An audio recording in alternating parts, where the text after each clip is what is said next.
What up is Marcus Dynasty Football Dads, and we have week 17. Of course, I want to produce a video here. And if you're new to the channel, we are almost at 1 year. Tomorrow, we'll be actually officially, I think, at 1 year, or it was January 15th. I can't remember exactly when I started, but it was in January. And I remember I had a goal of at least having 1,000 subscribers in the first year. We have hit that, of course, when we hit 2,000. I know my hair is a little crazy, but whatever. It's the morning time. I know that my goal here is to have a couple more thousand subscribers. Follow us into the off season. We're going to have some Dynasty content. And I know I produced every single day. It is a little bit harder to do that, of course, with having a child. So we might be decreasing a little bit now that we've kind of gone through this whole process, and a lot of stuff like we were going through analytics and research and stuff, and maybe we'll brush through that and we'll have a little bit better content, but it won't be every single day, if that makes sense. So it'll be more in-depth content, but less content. That could be what we're seeing here January, February, March, April, May. We'll be going through a bunch of different Dynasty stuff, but let's go through week 17. Week 17 is the most important week. It is championship week. Hopefully you dads out there can get some championships. In fact, in our Dynasty Dad League, 12 members, super flex, it's kind of nice to show some of the, especially some of the listeners, hey, that this Dynasty Dad still has it. I am right now competing for the championship. I'm against Shark Bait Oohaha. So it'll be either me or him getting the championship here, and it'd be kind of cool to start the league off with a Dynasty Dad championship right off the bat. And my goal was not to win this year. My goal was to win 2022, 2023, but things happen. Things go crazy, and sometimes you get a little bit lucky. I needed Jalen Waddle to outscore Tua, and it happened, and, well, I'm in the championship. So, Eagles, Washington. Let's go through Eagles and Washington here. Eagles, we don't know if Jordan Howard's going to play. Right now, it's kind of up in the air, but Boston Scott would be the starting running back. I am just going to kind of stay away from this backfield. Again, it's kind of my rule of thumb with the Eagles backfield. Stay away if possible. Jalen Hurts is the running back one on that team. He's going to feast. This is going to be a good game for him. Good game for Goddard. There's going to be probably a good game for Devontae Smith here too. Washington's defense seems like they've been better since Chase Young has gotten hurt, which makes zero sense to me, but I guess addition by subtraction? I don't know what happened there, but I believe Devontae Smith will have a decent game as well. Washington, and this is breaking news. Antonio Gibson is potentially going to miss this game. He's on the COVID list. What is it? Friday at 10:54 at this time. I doubt that he will actually be on the field. So Jarrett Patterson, look at picking up him. This is a huge important week when it comes to fantasy football. Jarrett Patterson, a rookie, so a lot of times look deep into your taxi squads. If you have taxi squads and stuff, this is the most important time. What did I say? It is all about the handcuffs. You got to have your handcuffs. Antonio Gibson was going to have a somewhat tough matchup anyway, so Jarrett Patterson is a flex play at best. Terry McLaurin needs a new quarterback. That's all I gotta say.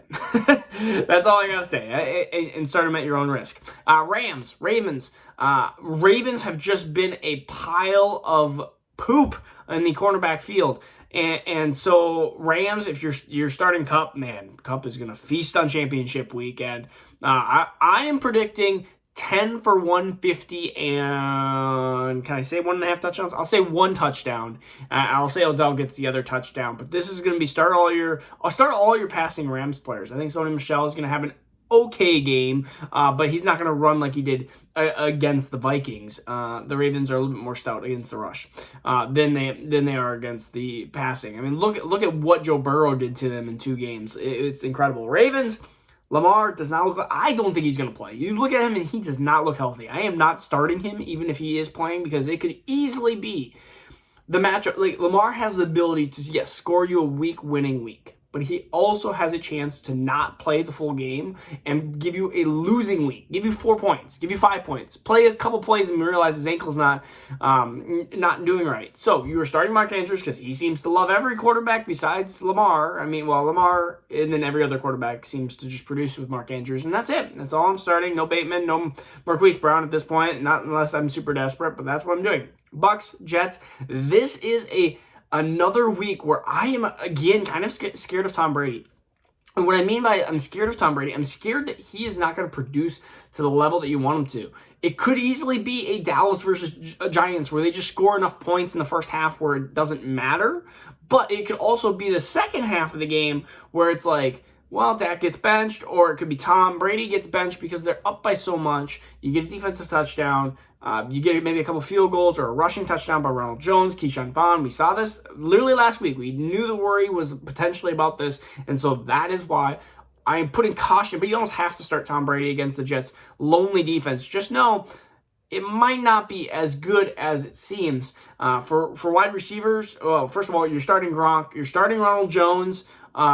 Keyshawn Vaughn, I'm hoping not, like, he's again a deep flex play, but I am not starting him. Ronald Jones is the running back one on that team right now. Wide receivers, it's a mess. But you're hoping Evans to start, but he's probably gonna be out, so you're really starting nobody. Which is weird to say. There's going to be wide receivers, so you could deep flyer on Scotty Miller, who donutted last week. There's Tyler Johnson. There's a bunch of different wide receivers that could do something, but right now they're not doing anything. So at this point, play your lottery, play your scratch off, because that's what it's going to be. I mean, you scratch offs a lot of times. If you buy a $10 scratch off, you're probably going to get $10 or less. But there's a really slim chance that it could bust off and be all of a sudden a like $100 winner or $200 winner. And it could be, but your chances are pretty slim. The Jets, you're actually starting Michael Carter. I know it's the Bucs defense, but they're just going to dump off City here. And Braxton Berrios is been the kind of the target monster there. Not target monster. Just the target guy. I'm not going to even say target monster. He's not been a target monster. Target guy. And so just know that he is a really deep option. Titans, Dolphins, and you know what? This can honestly change with the COVID aspects too. I mean, we are just starting to there's another big COVID aspect on Sunday Night Football that we're going to have to talk about. Things change drastically. Dolphins, Titans. Dolphins, their defense has been amazing. I'm starting the Dolphins defense again. I am not starting Gaskin. Waddle's an automatic start. Devontae Parker, I think, will have a better game against the Titans. Tua is a not flexworthy. He is a streaming type quarterback, that high-end quarterback too that you're going to see here. Ryan Tannehill, A.J. Brown, that is who you're starting, and that's pretty much it. I mean, that's kind of the whole gamut. We're going to go through some of these games quick because Patriots, Damian Harris, if he's starting, which he's going to this game, you're playing him. And Ramondre Stevenson, probably a flex play with his Jags. Horrible defense against the run too. We just saw them just get tortured. So you're not starting Mac. You're not starting any options besides Hunter Henry, the touchdown machine. Jaguars, Darren Ogunbowale is a deeper flex. Like, again, I wouldn't say deeper flex. He is a flex. He is a flex because he's going to have a bunch of carries against the Patriots defense, which is probably going to stop most of what he's going to do. So you're probably looking at 15, 17 rushes for 60-ish yards, 65 yards, and you're hoping he gets into the end zone and maybe a couple catches through the air, and that's what you're looking for, nobody else. Unless you want 4 for 50 or 5 for 50, then you pick Laquan Treadwell up. But who wants that? Hunter Renfrow, I think, is going to have a rebound against the Colts here. I think Josh Jacobs is going to have an okay game. Okay, I mean, you're talking about better than Dare Ogunbowale. Colts, you look at Colts against the Raiders. Actually, have been somewhat stout against against opposition, and with maybe no Carson Wentz with the COVID protocols as well. You're looking at all Jonathan Taylor. There's nothing you can do besides just start Jonathan Taylor. I mean, you're just not putting him in DFS leagues, I think, at this point. In this matchup against the Raiders, I think you're just kind of holding off. And for any of the wide receiver weapons, if Wentz is out, then I'm not starting anybody else. Not one single soul. Man, there's so many games left. Chiefs, Bengals. Chiefs defense has been really good, so I am putting caution to the wind for all options of the Bengals. Like, I'm not expecting Baltimore 2.0. I'm actually expecting Joe Burrow to struggle in this game. And so you're looking at like a Joe Burrow, a Russell Wilson, a Trey Lance. Like, these are all different tough decisions. At this point, I do like Joe Burrow's at least safety of that he's probably going to have at least a touchdown throw unless Joe Mixon rushes for like 1 or 2 and. I don't think this is going to be a high-scoring game, though. I think you're looking at a 2017 matchup or 21-17 matchup. But what Kansas City has lacked is sometimes you've seen in the past where they all of a sudden the Bengals could come out with a 14-point lead right off the bat. And all of a sudden Kansas City comes back and they win 21-17. And so I'm putting that into the universe. 21-17, 21-17, 21-17. But that could be an option. So Joe Mixon's still starting him. You're starting Chase. You're starting Higgins. Boyd, I'm not starting in this matchup. And the Kansas City side, you're starting Kelsey if he's there, which right now it's kind of looking iffy. But you're starting Hill. And if Kelsey's gone, then you are going to have to go through the 50-50 of Hardman, Pringle, Hardman, Pringle, Hardman, Pringle. Which one are you going to do? I don't know. Hardman, Pringle. I'm going to go Hardman. But Pringle is an option. So Mahomes... There are other quarterbacks that I would rather start than Patrick Mahomes in this matchup, which is crazy. But I said 3 touchdowns, which gives you the kind of thing of like, well, it could be a Gore rushing touchdown, which is another option, an option I do like. But really, I mean, CEH is gone, and so this could be just a messy game, a tough game. It's at Cincinnati, too. I'm going to try not to start any other running backs for Kansas City. But Gore is an option as well. Giants, Bears, let's go through it. Giants, you gotta start. Bears defense is a really good start here. When I talk about messy, this is going to be a bad game. I mean, I'm going to try to start David Montgomery, Saquon Barkley's. You just going to have to probably start him at this point, and no one else. That's easy. It's an easy matchup. Not Fields, no. Mooney, I'm not. Man, Mooney's kind of tempting. Fine. I will start Mooney. I'll do it. All right. Bills, Falcons. Everyone went on the Isaiah McKenzie train, but then all of a sudden COVID protocols changed, and so now you got Cole Beasley. And so Cole Beasley back. Gabriel Davis, I believe he is back as well. So you're starting. I think Cole Beasley is a start here. With the Falcons being a horrible defense, Falcons, be wary of Cordell Patterson. This is a Cordell Patterson down week, in my opinion. I think the Bills, I know that they're great. They've been great against the rush the first half, and the second half they've just been like horrible ever since that win game. And so I believe that the Bills defense will stop Cordell Patterson. They're going to focus on Patterson. I think Pitts is going to still have a good tight end 1 game. I think the Bills, Josh Allen's going to have an amazing game. Unfortunately, he's against me in championship game, so that kind of sucks. Oh well, but I have Cole Beasley that I am actually taking off from the bench, and he's going to be sliding right into that roster spot because I think this is going to be a really good matchup, and especially with PPR, I could see him getting like the Hunter Renfrow, like the 10 for 100, and boom, you get 20 points, and you try to cancel as much Josh Allen as you possibly can. That's my little thought. You got it, shark bait. Ooh, haha. Like, well, that's what we're going to do. Unless something crazy happens, that's what we're going to do. It's Devin Singletary. Start. In fact, if I were to pick a running back in this matchup, I can't believe I'm saying this. It would be Devin Singletary over Cordell Patterson. I can't believe I'm saying that. Wow. I have Devin Singletary in 1 or 2 dynasty leagues that I have bought for the cheap, disappointed in the beginning of the year, and I was at the point where I was like, you know what? Anybody can buy him for a penny, and I will give him away. And now at the point I'm like, gosh, is he back to being potentially another running back that we look at in 2022? That if the Buffalo does not get a good running back in Dynasty, they don't get Breece Hall. They don't get any of the top like 3, 4, 5 running backs, and maybe they get like a 6th rounder or 5th rounder, or maybe another 3rd rounder since they like the Singletary and Moss are 3rd rounders. Maybe that Singletary is again kind of this Myles Gaskin where we're like, do we have another year of Devin Singletary being a RB2, just an ugly RB2 performance-wise? I guess. Maybe. I guess we'll stay tuned. We'll find out. 49ers and Texans. Man, this is going to be a long one. So Texans, Burkhead, no. I'm not doing it. He tortured me against the championship game, and he's going to go back and do like 3 points because that's just what players do against. I mean, I was so pissed. If you didn't see that last video, Burkhead has 34 fantasy points on the entire year. He had 27 against me, and that is what killed me in a league that I was the highest scoring team, the best team, probably easily. I would not say easily the best team. There's 2 best teams, and the 2 best teams lost, and that sucks. I was one of those 2 teams, and I just freaking Burkhead. That's how I feel about Burkhead. No one else. 49ers, you're starting Elijah Mitchell. If Elijah Mitchell's hurt or not playing right now, it's in the air, but it looks more probable than Jeff Wilson. It's pretty much a flowchart. Easy flowchart. Broncos, Chargers. Trey Lance. We got to talk about Trey Lance because Kittle, Ayuk, Debo, you pretty much are having to start all those weapons. Even with Garoppolo's finger issue, Trey Lance is potentially a good start. especially against Texans defense, which has been actually better lately.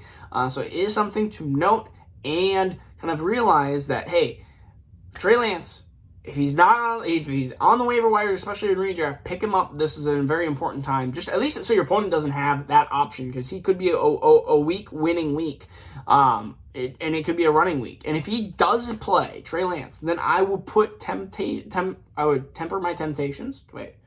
Temper my expectations. What the heck am I talking about? Temper my expectations on Ayuk. Even Debo will just run a couple touchdowns in. It just seems like that's what Debo does. And Kittle. Kittle might not have that week-winning week. He might be 6 for 93 or something like that. And you're like, okay. I wonder if I guess exactly how many yards or something. That'd be kind of cool. Report back. We'll get to that. Broncos Chargers. Tempering my expectations again for all Chargers, because Broncos are actually a good defense. And so you're looking at Javonte and Melvin Gordon, their starts, their RB2s.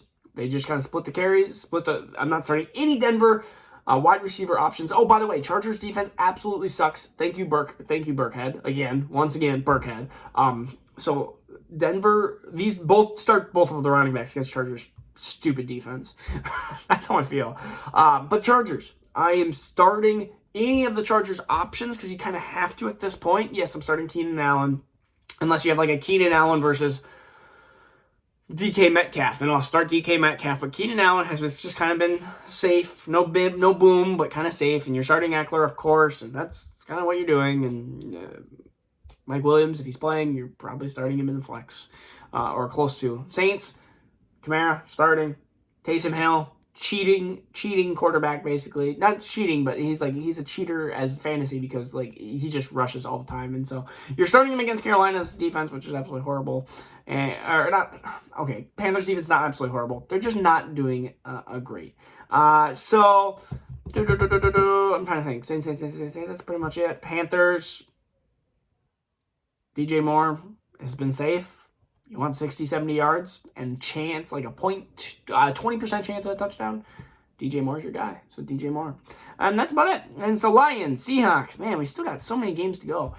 Oh, we need to take a break. All right. Nope, we're back. Lions, Seahawks. Jared Goff might not play, which doesn't matter because Amon-Ra St. Brown is the guy. And DeAndre Swift, if he's playing, is the guy. RB2. Seahawks, Russell, if you're looking at Russell or Joe Burrow, I think it's a really, really, really, really, really, really, really, really tough decision. And so I'm really having a hard time trying to figure out what would you pick, Joe Burrow or would you pick Russell Wilson? And Russell Wilson's been a kind of a shell of himself, but DK should have an okay game. So is Tyler Lockett and Gerald Everett. Again, just a tight end stream at this point because he's been actually decent the last couple weeks. So Cardinals, Cowboys. I think this is going to be a struggling game for the Cardinals. I think they're going to realize, wow, Cowboys defense is actually good. It's at Dallas, which is, the Cardinals always seem to do better at the road. But Kyler, I think, is going to go back to his struggling self, 13, 15 points fantasy-wise. That's what I consider struggling. You got to start Christian Kirk. He seems to be the guy when it comes to these short things. That's it for wide receiver weapons, besides Zach Ertz, starting Zach Ertz. And I'm starting whoever is starting at Arizona running back. Again, the flow chart. So if Connor is starting, yes, you start. No, then you go to Chase Edmonds. If he's starting, then you go, yes, I'm starting him. And then if no, then you go on to, I guess, no one. But sometimes there's a third option, but apparently not for the Cardinals. Cowboys, all options starting. I don't care that Arizona's defense has been great. They've been great the first 2/3 of the year. The last third, they've been struggling a little bit more, and I've known that because they've been my defense in the only league I play defenses in. So and so that was been struggling, and they're not my defense anymore. Vikings, Packers. Breaking news: Kirk Cousins not playing because he's unvaccinated. He's been pretty well outspoken on that part, and so we have Kellen Mond. So Packers defense, start him up. This is, and I'm a Vikings fan. I usually have the Vikings background, if you haven't noticed, in the other videos. Just go to the other videos and you'll see immediately. Vikings. I'll have to show you my birthday present that I got from my wife. Amazing present. I will show you that. Unless I already showed you guys that. I'll show you it again. Because it's so awesome. And I have to hang it up. My biggest thing is I believe that Kirk Cousins is a pretty decent quarterback. 12th, 11th, 10th. in the NFL. And we'll just say 10th. So he's a top 10 borderline quarterback when it comes to NFL football. Kellen Mond, Slaughter, whoever the backup is, we're going to find out I'm going to say immediately in this game that I don't care that they didn't have the preparation and stuff like that. You're preparing for your moment to take over. We're going to show that the Vikings are in desperate need to keep Kirk Cousins and get rid of Zimmer. That's my personal opinion. You're starting Jefferson, you're starting Cook. Cook's going to have about 8,000 carries. And Madison might have some carries too. And so Packers, Devontae Adams, Rodgers, Lazard is kind of a wide receiver flex option. Aaron Jones, you're starting. And A.J. Dillon. I think you actually can start A.J. Dillon in this one as well as a flex because Vikings defense has been struggling against the run. Just watch what Tony Michel did against them. Browns, Steelers, Deontay, I guess, the other guy who killed me in fantasy. With the garbageous 33-point down touchdown, whatever. Deontay, he can be started. Najee started. Chubb started. That's it.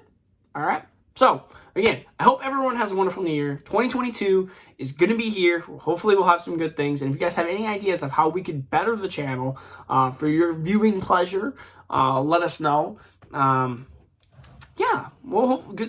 Hopefully I have some good luck in the Dynasty Dads Championship. And I have a couple other matches as well that are super important to me. So, this is Marcus Dynasty Dads. I will see you in 2022.